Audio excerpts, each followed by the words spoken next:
I mean, they're both pretty divey, I gotta say. So it's come down to execution, really, right? Which tank can find the engage better? Is HODAK gonna find vision for Hayabusa to find one-off picks, right? Or are we gonna see really good engages coming out from Chao?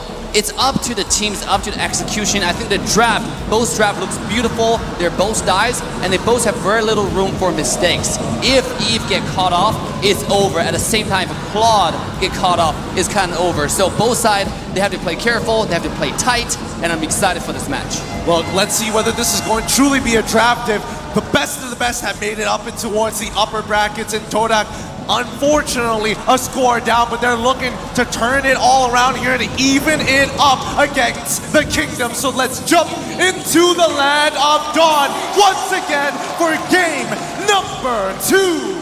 Will RRQ find another point, or will TODAK equalize in game 2? Let's see, folks, as I gotta say, hero power, it's quite even here, Assassinate. Mobility, power-wise, crowd control as well, but perhaps that is the department that is RRQ lacking of, crowd control. Yep, look at the mid lane though. Already, Chao and Kadita playing aggressive onto Clay to dominate the mid lane, but Vin was already asserting dominance in to TODAK's jungle. He was 1 versus 3 early on into the blue side, getting vision on Lean, knowing Lean started blue block, gonna move towards the bottom side, gonna give a little bit of warning to Harris to play more careful. You can see Harris is hugging the tower, not really playing too out of the line here, but Chao, Yamski is now making a rotation to the top side, finding Hayabusa. It's more of a battle of the support at this point, but you can see Win is already level 2, where Chao is still stuck at level 1. Yeah, it's a little unfortunate indeed, but let's see how these interactions are going to go, because a lot of the focus seems to be looking towards the bottom side. Harold getting attacked, and Vin himself gets on out of there. Albert hitting level 4, but doesn't want to commit just yet. Trades on both sides, no kills on either. It seems like both teams here trying to poke, trying to give out pressure, and for now, Momo needs to be very careful here. Albert is already on standby. Will he commit to this? I mean, this is a tower dive right here, right? Albert coming in. Oh, maybe he should just go for the gold crab. I like what R7 is doing in lane. Because of the lane prior, he was zoning Momo away from the experience. And because of that, Win was getting so much more experience, such a huge lead against the Chao, against the corresponding opposition. And here we go, approaching the first turtle. Hilda is already on standby. Now, this could be the difference maker here, because Grok is already level 4 in comparison to Momo, who hasn't hit it just yet. Yep. So it's a wild charge compared to no Black Dragon form as of now, but Yumski going to be starting up the turtle. He knows the jungle is here. He spots out R7. Hilda immediately attacking rival, putting him too low to even contest for him. Bottom side, however, Chiku guys goes for the all-in against Skyline with a blazing duet already on. Chrono Fisher just enough. No, it's going to be rival who makes it there just in time to pick up that first blood and back away. Vin coming in to finish off Chiku guys, holding it off. Is he going to hold him hostage? Yes, he is. Chiku, he finally takes it back. But Vin, he doesn't. He misses. Chiku guys is able to flicker on out of there as rival has to back away. Nobody took the turtle in that time. He has the game sense, but he just misclicked that perhaps. But yeah, I mean, rival he has no retribution earlier. He was forced, but now it seems like they are ready to set up and take this first turtle. RRQ, can they respond to this? Albert will not be able to reach there on time. Yeah, both assassins are just farming right now, but look at Vin, again, still providing a lot of vision on Chao and everybody on the map. We know Ling was doing the turtle, but here we go. One thing I do want to mention, oh, the kick! Really good kick so far, way the track into a perfect combo. Momo is not going to be in that fight, but Moon securing it. Moonatics out there, very happy. 2 on the board so far, and instantly Chiku guys with the blazing duet to clear the wave, getting a good chunk onto Skylar for now, but top side already attacked. Shop Residue already keeping Momo alive for longer than he should be. RRQ have to back off. It seems like TODAK in the first couple of minutes, they understand that they can go all in towards Vin. They can force and waste all resources to a roamer. Why? Because in the big picture, in the grand scheme of things, they have more crowd control. So they can perhaps more team fights to force RRQ in a tough position, it seems like. So we'll see here. First 4 minutes, it's still TODAK leading with a 1,000 gold lead. Absolutely. You can see Chao finding those Way of Dragons, finding those decisive engages, and that might be the difference maker. Plus, Chao and Kadita is one of the most deadly combo in the entire game. One kick, you can do one kill. And here we go. Let's take a look at Chiku. Oh my god. I'm sorry, I'm just shocked. I didn't expect it to have the highest kill in M series. In total, 225 is very impressive, but now Vin is about to put his own statement as they dive onto the bottom side. Chiku, guys, with the blazing command, the OE shadow kill. The shield was not enough. He ends up going down. A successful dive coming in from RRQ, requiring 4 members to complete. He is just trying to clear the wave, but he has to pay the price as well. Rival, though, a very good rotation coming from this guy that he is able to find jungles. But anything stood out for you, Assassin Dave, from the emblems? I mean, at this point, look, RRQ quickly turned table around. Even though early game TODAK seemed like they had more control, they had more decisive engages, but because of the rotation, the macro RRQ was able to do. However, not only did they find kills, they're now having to prowl onto the second turtle. Moving forward, if Haya and Harris are going to skill up, both of them are going to pose a tremendous threat to Ling and Claude. So this is looking really good for RRQ. I'm surprised that we're not seeing Rival trying to contest this. He is a level ahead of Albert, but instead they let it go through. They reset those waves. Moon getting attacked. Vin continuing to harass. Chico coming in with the Battle Mirror image. He sees Clay. He knows this could be bad. And with no Battle Mirror image, it's better to just call it off as Skylar is just wrapping around and looking to proxy that wave. It seems like, again, from the items here, Claude has not reached his power spike just yet. Yep. DHS only Golden Staff is on its way, but after that, I expect TODAK to be more active, to find more pickoffs. But take a look at that. Way of Dragon does not really connect. And do remember that Clay is on a flicker, not on a purify. That's a good point. Vin continuing to harass you guys. R7 wants it, the wild charge as well as Guardian's Barrier doesn't connect it. All Moon finds his kill. R7 goes down as Vin is now on the run. Skylar with the Chrono Dash just finds his kill on towards Yumski. And now Momo is here to clean up. Vin will be the first to fall to the Shah residue as he jumps on top of Clay, securing the knockup. This might be the second kill as well. Backtracking tail is able to connect. And now onto Skylar. Momo, do you want to go for a third?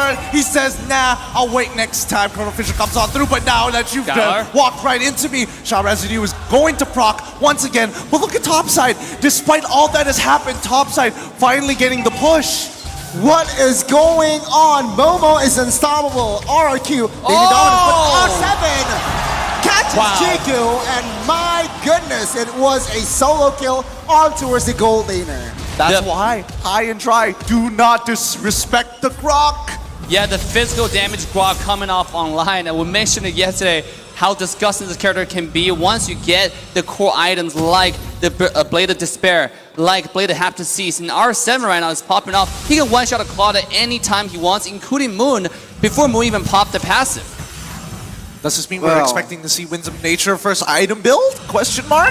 Maybe, but Yumski on the other side already secured Dreadnought. So again, it will negate the damage from Albert and as well as Vin. Also R7. But we are seeing now RRQ setting up. Flicker attack. No. The real one manipulation comes out just in time, but Momo is now here to help. Clay is dead, and Rival is popping off. He's jumping through, but Momo continuing being the consistent source of damage. He's already found his killing spree. He finally dies to R7 at the end of the day, but the damage has been done. 2-for-2 trade. And now Rival once again in that 1v1 against Albert. Shadow kill. He passes it over to the turtle, forcing him to take his quad shadow out of there. Skylar still wants as he drops down the Chrono Force. Moon ends up dying before he could lay waste on the enemy jungle. Turtle falls into the hands of RRQ. RRQ with the favorable trade. They got the neutral objective, and finding Moon was a very, very crucial kill. Now, 5-minute, 8-minute item checks. Assassin Dave, what's going on? At this point, you can see Hayabusa already ramping up, have the Hunter Strike, going for the Blade of Despair. This guy's 1,000 gold ahead. Just a minute ago, he was about like a few hundred gold behind. So because one team fight, he's able to find those good kills and beautiful placement on skill 2 on the quad shadow, right? Hiding in the bush. I don't think the Moon saw that coming. Here we go.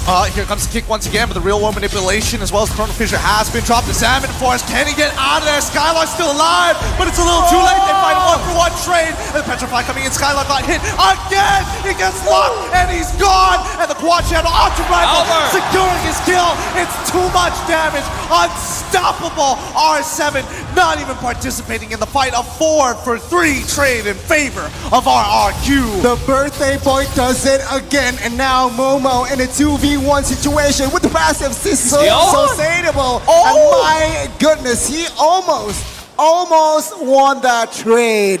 Momo's life for hire protects the wave and still protects the tier 1. Momo is absolute monster at this point. He is building damage. He just finished Hunter Strike. I mean, this guy, he's not going to play any defensive at all. He's going straight to your backline, trying to go for Clay. You can see Clay has one of the highest deaths right now. 3 deaths in the entire game. Oh, no. One shot kill from Albert. Quick, switch the screen. We can't have this. The instant replay already coming up, but look at this play. Oh my goodness. I mean, the fact that Momo was able to get away with so much is pretty incredible, but Albert is now hitting critical mass. We saw that one shot earlier. It's going to happen again. I mean, at this point, right, RRQ, they are just having fun. It's not over though. The Lord now has spawned RRQ again, looking for a setup. 4-man rotations in the river area. Can TODAK smell this?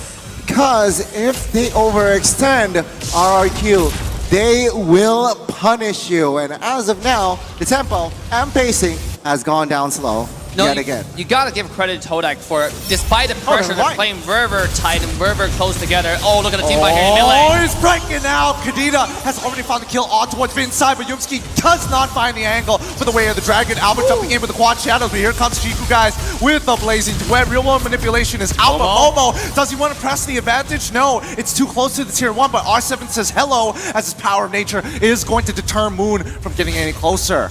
Very clean execution and setup from both teams. No casualties just yet though, only Vin. But now teams like both teams, they are focusing on that Lord. With the man advantage, TODAK will have a slight edge. But even so, RRQ, they are not letting this Lord for free. No, back to what I was saying regarding TODAK, you gotta give them credit for playing so careful and so organized. The Chao Kadita combo has proven to be very effective. Every person they find is the kill. It's very brutal and deadly.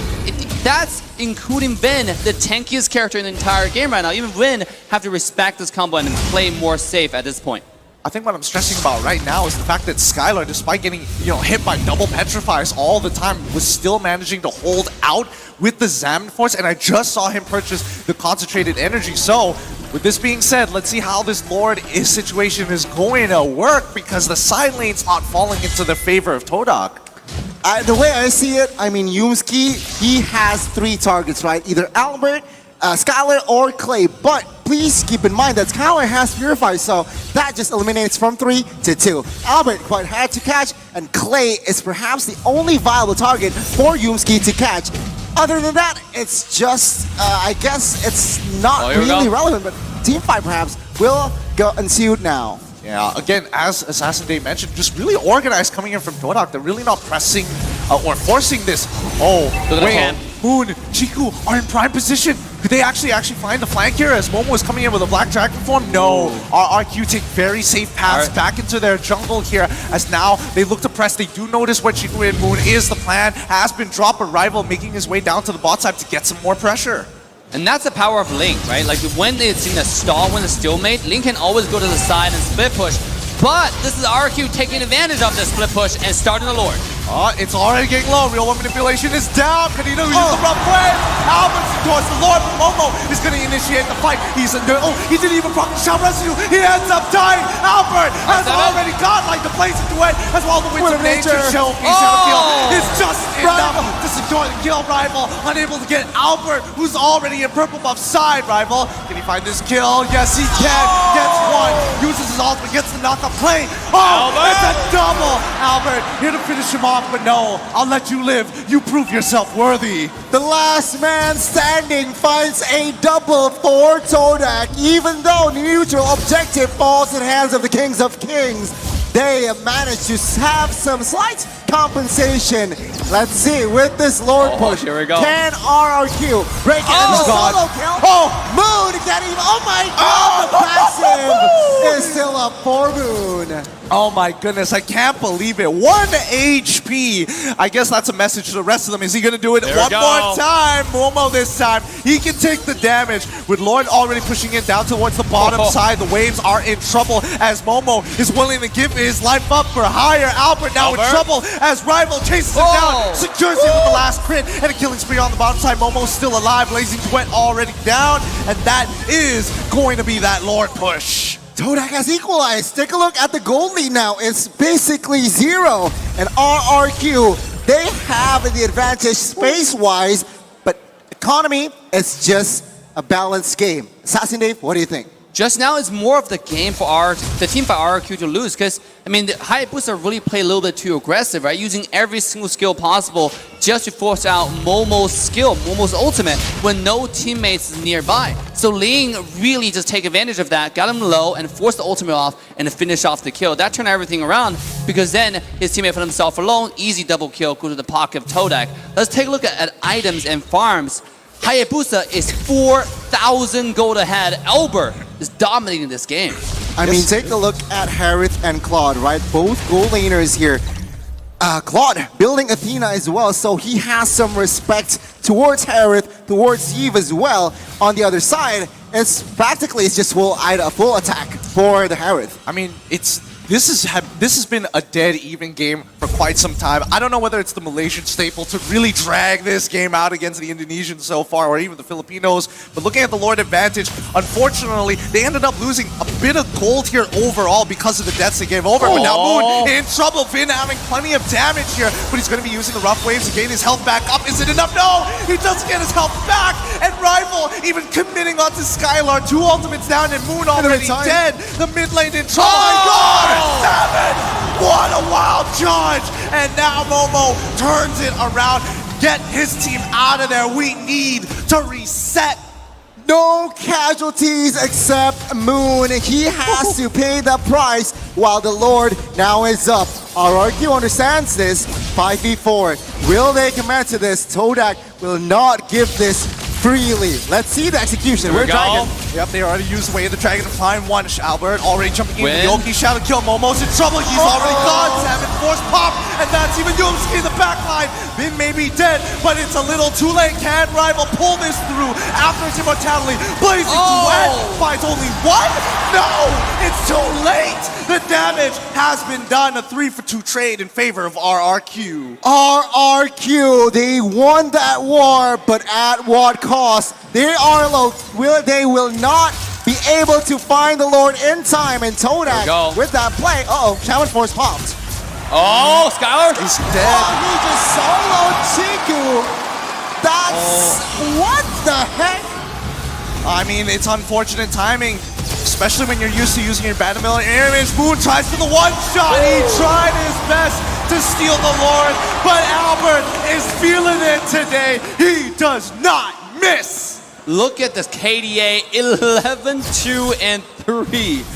I mean, both assassins playing out of their mind, right? Ling is a saving grace turnout for Team TODAK in this game as well. Finding those finding those perfect executions once after another. So here we go, Lord coming down the bottom side. Let's see this execution on wave syncing.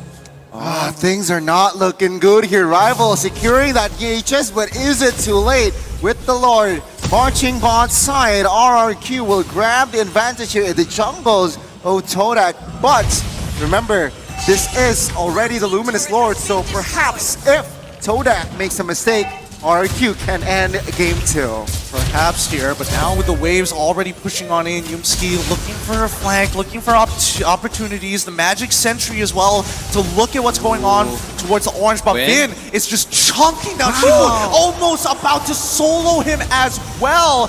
Winter Truncheon purchase onto Clay, but here we go. Inhibitor turns in trouble. Salmon Force has already been popped as Yoki Shadow Kill on the middle lane. Rival in some trouble. He's got no way to escape. Oh my God! Look at the secure Finch points. Gets him out of there. Placing Dwayne for the back line. Chiku flickers into the middle of that fight. Oki Shadow Kill doesn't even connect as well. He's got nothing left. Play with 1 HP. Walks away. And Momo pays for the sins of his brothers. 1 for 1, Momo for Vin, as TODAK will hang on for another day. But take a look at the base turret and bot side. It's down. Take a look at the mid side, practically down. And if we take a look at the players' gold here, top 3 Assassin Dave is Albert and Skylar. Albert and Rival going toe-to-toe right here with the total farm. Seems like Rival is really doing a fantastic job keeping the farm despite the pressure on their team. But really look at a map. The mini-map is what's important right now. Entire map is going to the favor of RRQ. They still have 3 high ground towers and 2 tier 2 towers, whereas TODAK is practically down to 1. So the next push, if they get the Lord, get the pressure on the bottom side, and that might just be the game, the match point for RRQ. I mean, let's look at the Lord advantage, right? Previously, they lost gold. Now they're actually gaining a significant amount. But at this stage of the game where they're already breaking the 62K mark, does it even matter? Is it enough to actually switch out those immortalities for Winter Truncheons? Maybe. I mean, Immortalities and Winter Truncheon, they are crucial at this stage. Remember, get in 20-minute mark. Yumski about a brute force, perhaps to add more movement speed. But again, with the composition, it's just... yeah, he needs to target Clay, and mid-turret will fall. Now, Lord will be up in the next 5 seconds. Will TODAK? TODAK has to contest this. Not sharp there, unfortunately, but let's see how they set this up. RRQ, once again, you're expecting Vin to open up the map. Yumski as well, playing the exact same role. Can they contest this? R7 actually getting a good chunk onto the back line. He knows everybody's in the mid lane. So now RRQ is more confident. Yumski hitting the third hit of G-Kundo. Good knock-up for now, but that doesn't really change the game. Moon looking for the flank, looking for an opportunity, but RRQ wants to finish this in one felled swoop. So they have to play it slow. They have to think. They have to push out the mid lane as Chiku guys and Moon continue to do so. Here it's slow, but the Lord is getting lower by the second, and Momo gonna force the situation. Chiku out of the fight. Rival out of the fight, but down by bot lane. We see TODAK on the run. They've lost one of their members, and now they have no conditions to actually contest this Lord. They're out of here, but Albert doesn't want to give this up just yet. Did he notice? Yes, he does. He sees Kadena. The rough waves already being used to get on away. Quickly, something must be done. Clay flickering forward. He wants a solo Moon all by himself, pushing him away from the Lord. G-Kundo being used, and Moon is going to go down.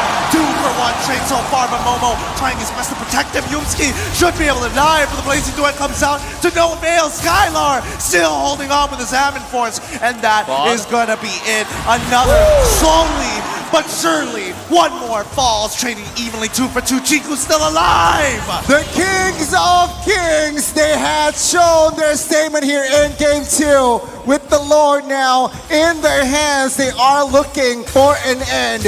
TODAK with just 4 men now defending. Can they defend this one? Get in.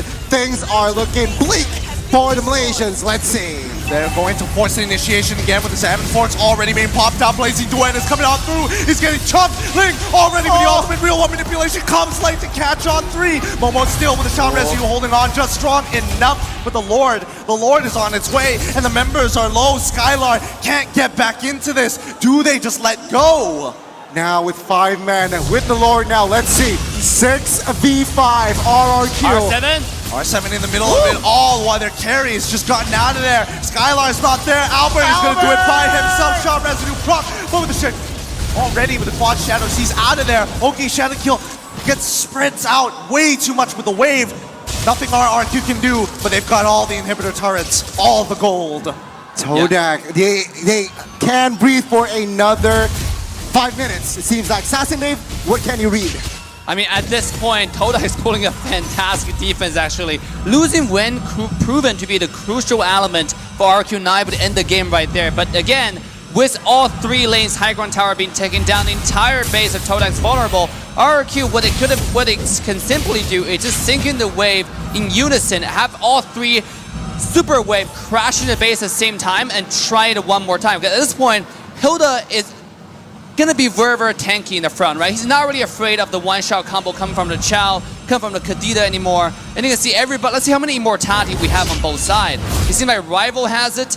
On Team TODAK, we also have Chow has it as well. There's 2 immortality versus 1 immortality come from RRQ. This is actually pretty risky for tower dive. Yeah, I mean, what also pops out in my eyes is Grok. R7 building 2 BODs and also respecting with the magic power for Moon. He builds also that Athena. Now, it's just a matter of patience here. Get in. R7. Well, I don't think anything's gonna happen. I think it's too risky to die now. It's like 24 minutes. Your death timer is like almost a 70 minute at this point. I think it's already 70 seconds. 70 seconds. Oh boy. Oh, here we go. Lord advantage from the previous one. Only 1,000 earned, but so far with no inhibitor turrets, TODAK at the disadvantage and has to continuously just do the housekeeping of these waves. Yep. The goal difference at this point is not really important. What's important is how many immortality, how many lives do you have. 1 more immortality equals to like 1 extra player. You can kind of like that. And in this case, TODAK, the reason why they're doing such a good defense is because they have so much immortality coming up. And here's a last Lord.